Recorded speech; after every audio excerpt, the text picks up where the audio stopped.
Shalom, today is August 10th and we're in day 674 days of the war in Israel. The war cabinet, has decided to overtake the city of Gaza. And the newspaper is mainly about that. It's a big decision that the government has made to take over the city of Gaza for the main reason, which is to bring back the hostages that are still there. We've all been exposed to the hard footage of the hostages, Evyatar and Rotem, basically dying in the tunnels, digging their own graves, and we all want them home. And altogether, dead and alive, there are 50 more hostages in Gaza. Okay, so החלטת הקבינט, the decision of the cabinet, הזעם העולמי, the international rage against Israel, והלחץ, the pressure on Hamas to go to a deal. Hamas is being stubborn, not willing to give in, not giving back the hostages, and not cooperating in any way, even with the Arab countries. In the image we see here a very big rally that happened last night when Shabbat ended in Emek Ayalon highways of Tel Aviv, and it reads here in large, Ha'am yachzir et hachatufim, the people will bring back the hostages. Of course, that's a message against the government that supposedly is not doing anything to bring back the hostages. So the people will. Let's rally up. Let's protest. Let's pressure the government. We will succeed to bring back the hostages. Of course, as believers, that is a hard statement to say. It's on our shoulders, and we're not turning to the Lord, to the God of hosts, to bring back the hostages, or even any justice in this case. And here's a quote from the rally: Kibush Retzuat Aza, the takeover of the Gaza Strip, is a death verdict, Gzar Din Mavet, death verdict, Lachatufim, to the hostages. The cartoon of today, I'm choosing to highlight it. This is about the international rage and pressure against Israel. Here it is. It's like an avalanche of the world. Okay, down to the little car, which is symbolizing Israel.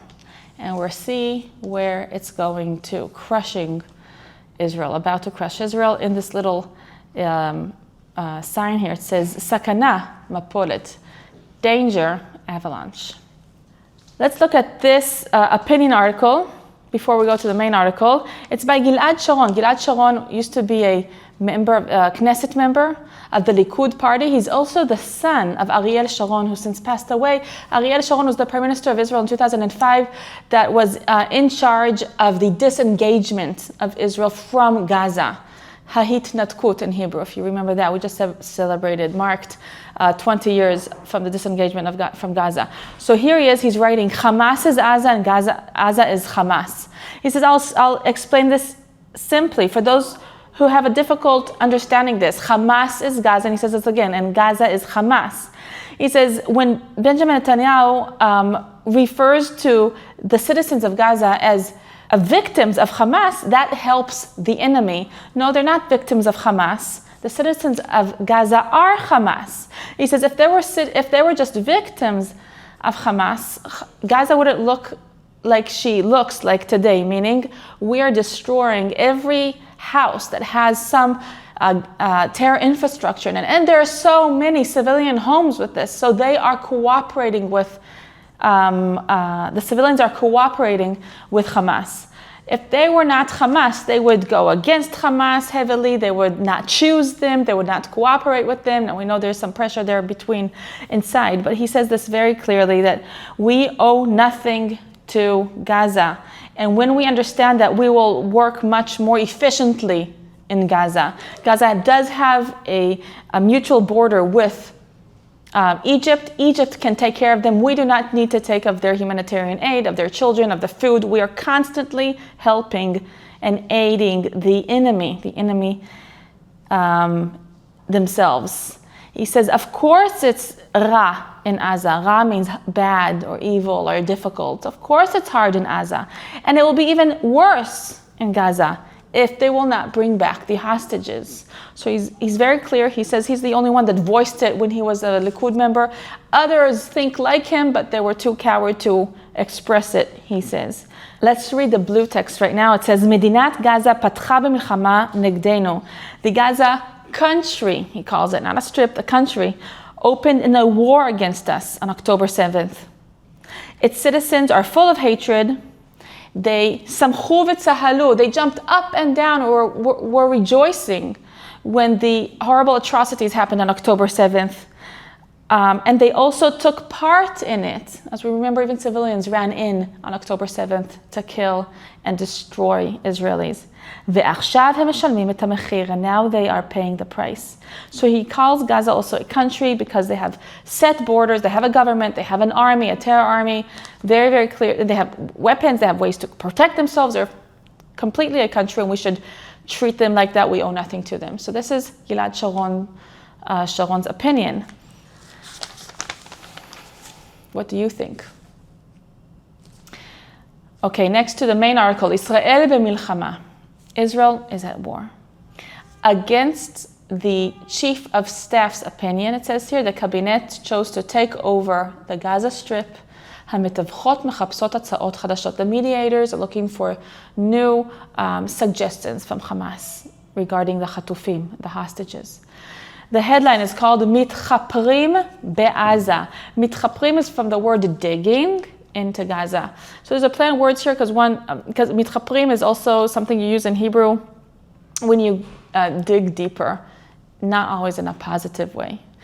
In the image we see here IDF forces in the Gaza Strip from last week. We see here tanks, dust, sand, infantry soldiers with the guns still fighting. So this article answers a few questions of the decision of the war cabinet to take over Gaza. Here we go. The first one is the hostage question. What happens to the hostage if we take over? The second one is the forces, the IDF forces. What happens to them? What does the chief of staff say about the reserves?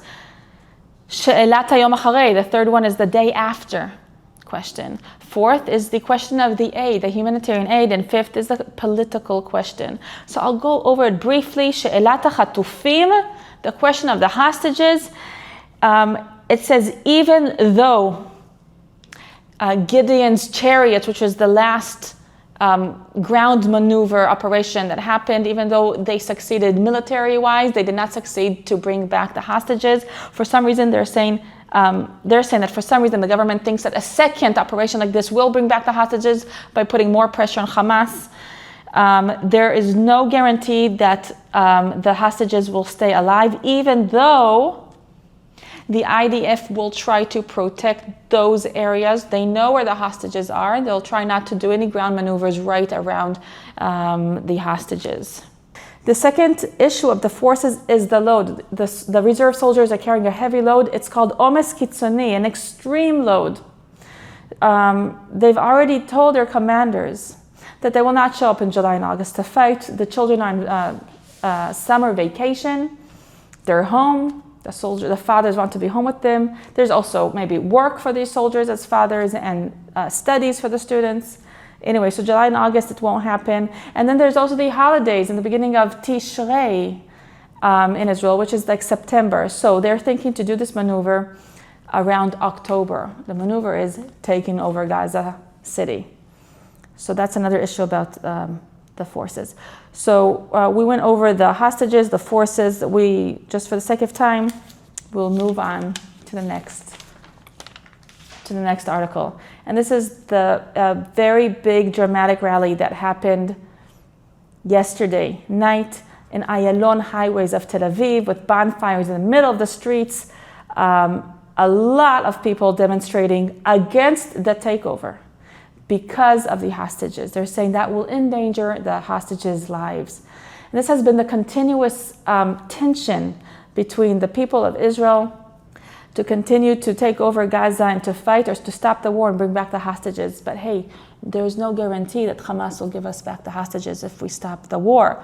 What there is a guarantee about is that the Hamas will rearm, will use this time to train the terrorists, the younger ones, and to, basically rearm and get ready for the next attack. But here we see the people, it says here, Al tevakshu slicha, do not say, ask for sorry. We have to leave. And it says here, latzet, to leave, meaning Gaza. And the word latzet, there's all of the pictures of the hostages. It's really, really hard to bear. Here on the left, there are well-known hostage family members, well-known to the public in Israel. It says here, 673 days in Shevi. Shevi is captivity. Revavot bnei Adam. Thousands of people took part in this demonstration and rally around the country, not only in Tel Aviv. In red, it reads here, Hamedina avra mehafkara lehakrava. The government moved from abandoning the hostages, to sacrificing the hostages. So they're very much against the takeover of Gaza. Here's the international news against Israel, what is against Israel, and they say today, on Sunday, there is the day of wrath all over Greece. And this is after that there have been rallies and demonstration all over Europe, like London, Berlin, Amsterdam, Madrid, and Paris. And now today, all over Greece, 25 different locations in Greece, there is the call for day of action for the sake of Gaza. Rage against Israel as we are doing a genocide in Gaza. So we'll move to something nicer to end with. And because the heat is soaring in Israel, it's very hot. They're giving here different opportunities or options for the Israeli citizen to go and enjoy water places outside. They said you want to be or in air conditioning or outside in water. So if you're sick of seeing the four walls of your home, go out, enjoy the water that nature has to offer. And it says, Mayim besason, water with a lot of joy. And they're giving here 5 different options to go to places that are not so popular around Israel to enjoy the cool water in the midst of this very, very high heat wave in Israel. We'll end with this. Thank you for praying with us and for standing with Israel. We'd love to hear where you're watching from, your comments about what you've been hearing, what are you praying for. Thank you for each comment you write. If you like this video, please like it, share it with your friends, with your families. I'm Rotem Magen, broadcasting for allisrael.com.